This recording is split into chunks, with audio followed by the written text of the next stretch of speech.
eu apresentei ali metade de um capítulo de um livro que eu estou fazendo, que está mostrando como é que, 2 vezes no último século e meio, ideias que foram propostas como libertadoras se transformaram numa tirania monstruosa. Não por um desvio, não por um acidente, mas simplesmente como uma consequência lógica inexorável de problemas que já estavam colocados nessas ideias desde o início. Então, uma vez o que aconteceu com o marxismo clássico, quando você vê a proposta inicial do Manifesto Comunista, como a coisa se desenvolveu até criar as ditaduras da União Soviética e da China, você vê que essas ditaduras já estavam embutidas lá. Eu vou até dizer por quê. Em 1868, Karl Marx recusou a presidência da Primeira Internacional, dizendo o seguinte: eu não posso assumir a presidência de uma associação internacional de trabalhadores, porque eu sou um trabalhador mental e não manual como vocês. Então mostra que ele percebia algum problema, alguma defasagem entre a sua condição de intelectual, né, e a natureza proletária daquela organização. Mas, mesmo percebendo isso, ele não toca na sua obra, em parte alguma, no seguinte problema. Ele havia dito que, de todas as ideologias de classe, a única que coincidia com a realidade, a única que tinha um poder de preensão sobre a realidade, era a ideologia proletária. Porque o proletariado não está interessado em explorar ninguém, ele é a última classe da fila, então a libertação do proletariado coincide com a libertação da humanidade inteira. Então, é como se dissesse, todas as ideologias anteriores eram subjetivas. A do proletariado era objetiva, ela coincide com o socialismo científico. Eu digo, mas se você disse isso, então qual é a possibilidade, dentro da lei das probabilidades, qual é a possibilidade de que o primeiro a expor, o primeirão a expor a ideologia proletária tenha sido o intelectual burguês? Não é um problema? Ele parece totalmente inconsciente desse problema. Não trata disso em parte alguma. Mais adiante, um pouco depois de 1868, Karl Marx e Engels trocando lá umas figurinhas, dizem assim, de fato, esses proletários não estão sabendo o que fazer, os intelectuais ainda precisam continuar a guiá-los. E além disso, ele diz uma frase, ele diz, a filosofia é a cabeça do movimento revolucionário, e o proletariado é o seu coração. Ele está afirmando que o proletariado não tem uma cabeça própria e que precisa enxertar uma cabeça de intelectual burguês ali. Portanto, quem tem a iniciativa do processo não é o proletariado, é o intelectual burguês. Só que ela está camuflada e você tem a ação do intelectual burguês em nome de e sob a alegação de ideologia proletária. O que aconteceu depois na Rússia, né? Lenin assume essa dificuldade que Marx não quis lidar teoricamente, o Lenin assume na prática. E diz lá quem vai fazer a revolução não é o proletariado, somos nós, a vanguarda do partido, isso é um bando de intelectuais. Então, acontece a revolução dos intelectuais, eles assumem o poder, controlam a sociedade inteira, e o proletariado só vai levar chicotada no lombo, é lógico. Portanto, vamos dizer, a ditadura soviética, ditadura, genocídio, gulag, etc., etc., não foi um desvio, não foi um acidente, foi o desenvolvimento de uma situação que já estava encoberta em 1868. Deu para entender? Os intelectuais, então, assumem o poder e eles concentram nas suas mãos as 3 formas do poder. Eles têm o poder intelectual, têm o poder econômico e têm o poder político-militar. Eles têm tudo. E depois que eles se consolidaram no poder, como é que você vai fazer para devolver isso para o proletariado? É materialmente impossível. Então, evidentemente, onde quer que haja uma revolução inspirada em Karl Marx, vai terminar numa ditadura dos intelectuais e o proletariado embaixo sem ter direito de dar um palpite. É inevitável. Daí eu digo, qualquer análise lógica da proposta de Marx em 1868 já daria para perceber que isso ia acontecer. Por que ninguém percebeu? Ninguém percebeu porque os críticos de Karl Marx, os adversários, eram todos acadêmicos. E cada um, então, encarava o marxismo sob o ângulo da sua disciplina. Então, o economista encarava o marxismo como uma teoria econômica, ou seja, uma teoria científica, que ele iria refutar. Eu digo, mas o marxismo não é uma teoria científica. Ele é o guiamento estratégico da Revolução Proletária. Portanto, você tratá-lo como uma teoria científica, você não o atinge de maneira alguma. Né? Eles estão agindo num plano e você está discutindo no outro. Daí entravam os filósofos, havia um filósofo cristão, etc. Não, eu vou combater o materialismo marxista, como se fosse apenas uma filosofia. E nenhum pegava a ideia da praxis na sua totalidade, que é a síntese indissolúvel de teoria e prática. Nenhum crítico de Karl Marx pegou isso na época. Então, quer dizer, o marxismo foi desenvolvido as suas consequências letais, sem que ninguém as analisasse, quando elas já estavam assim, dando bandeira desde 1868. Muito bem. E eu digo que a mesma coisa está acontecendo agora com as ideias do Maio de 68. A diversidade, a igualdade, as minorias, etc, etc. Também é uma bela conversa, mas que tem embutida dentro de si uma proposta ditatorial inexorável. Pela seguinte razão: a partir da hora em que o esquerdismo mundial abandonou o proletariado como classe revolucionária e adotou como classe revolucionária as minorias, então, evidentemente, a revolução que se vai fazer não é de ordem econômica, é de ordem social e cultural. Se não é de ordem econômica, o que acontece com a grande burguesia? Ela está a salvo do processo. E pode, evidentemente, tirar proveito dele e ganhar poder e dinheiro com ele, que é exatamente o que está acontecendo. Então, é por isso que aparecem Zuckerberg, Bill Gates, George Soros, todo mundo ganhando dinheiro com a Revolução Diversitária de 1968 e consolidando cada vez mais o seu poder, graças ao quê? Ao avanço da tecnologia, que permite novos meios de ação que o pessoal de 68 nem conseguiria imaginar.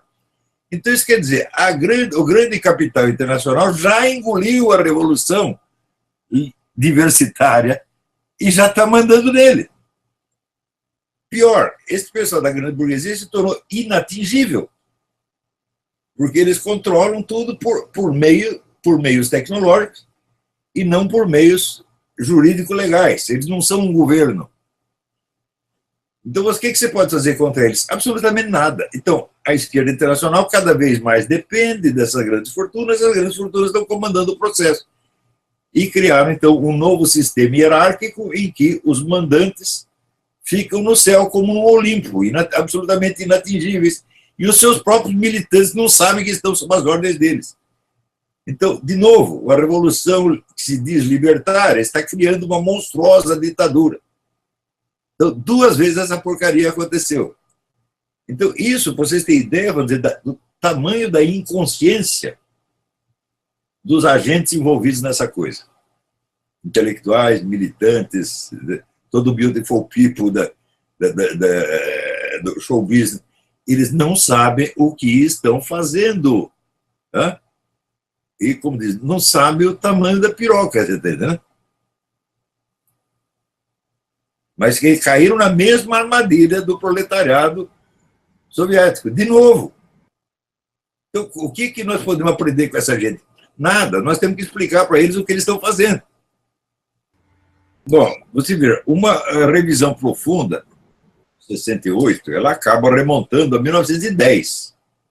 Quer dizer, as primeiras ideias nesse sentido foram expressas pelo Georg Lukács na década de 1910. Só que ninguém prestou atenção na época.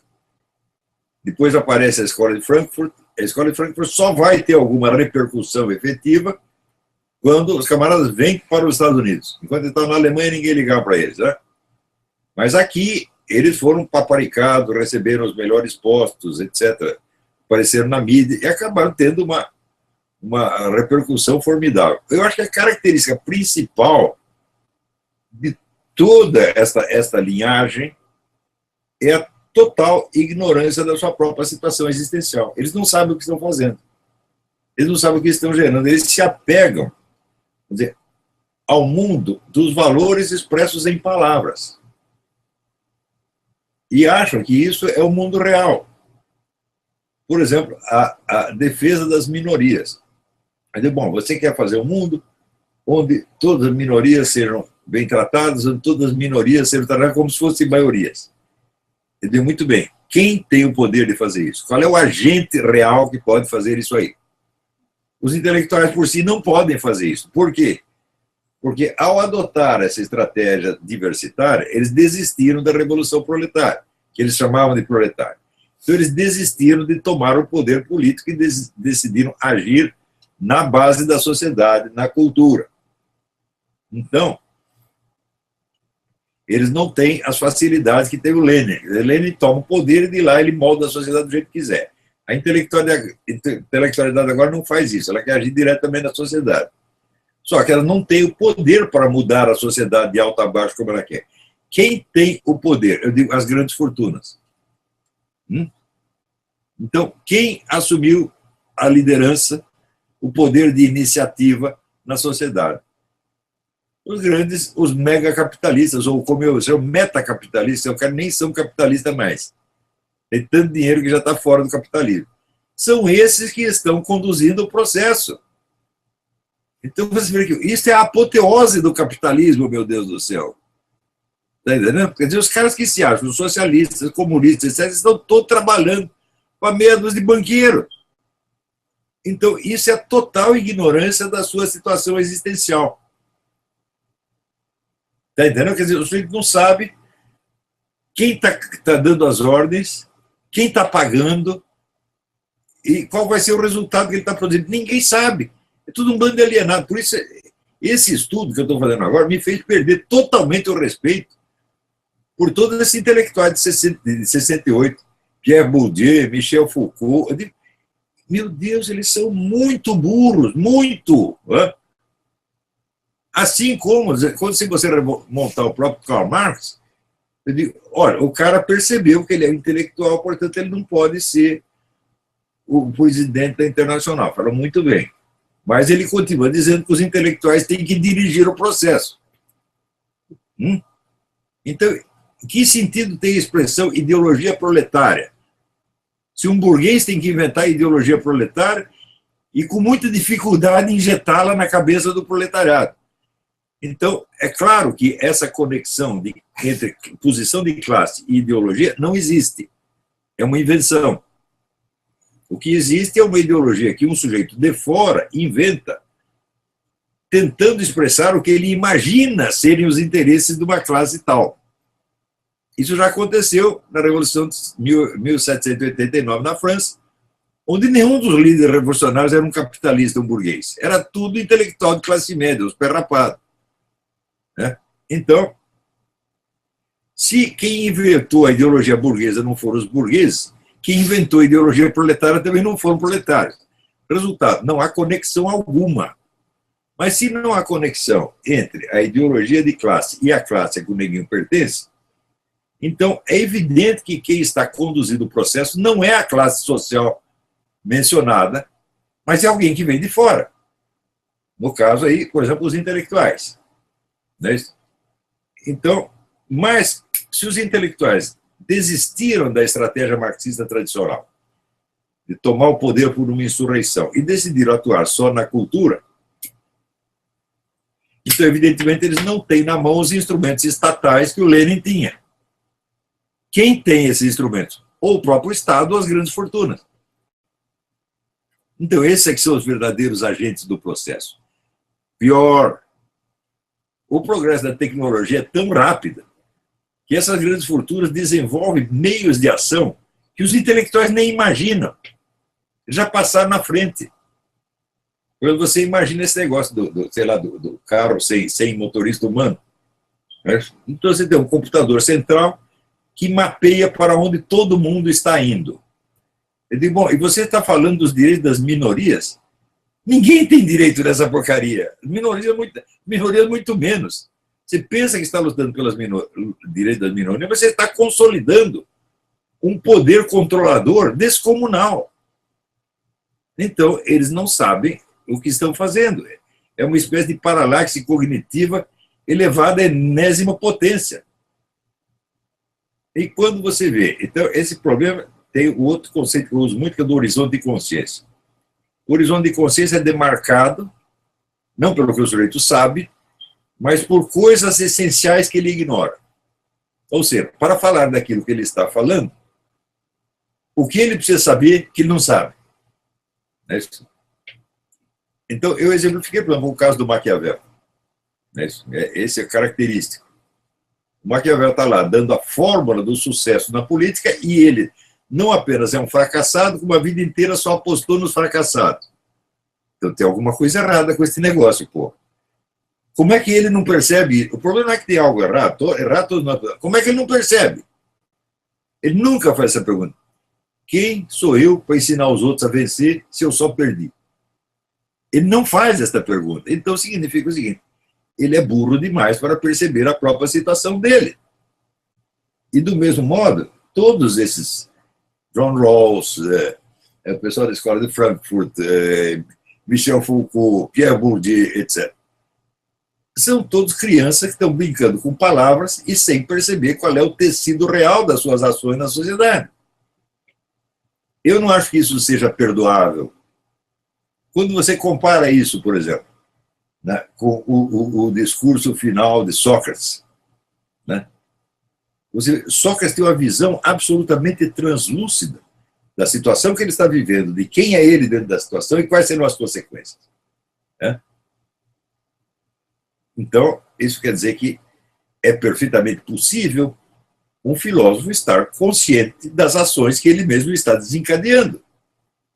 Só que agora a moda ninguém está consciente de nada. Todo mundo está falando de um mundo idealizado, que é o que eles acham que estão fazendo, mas na verdade estão fazendo uma coisa completamente diferente.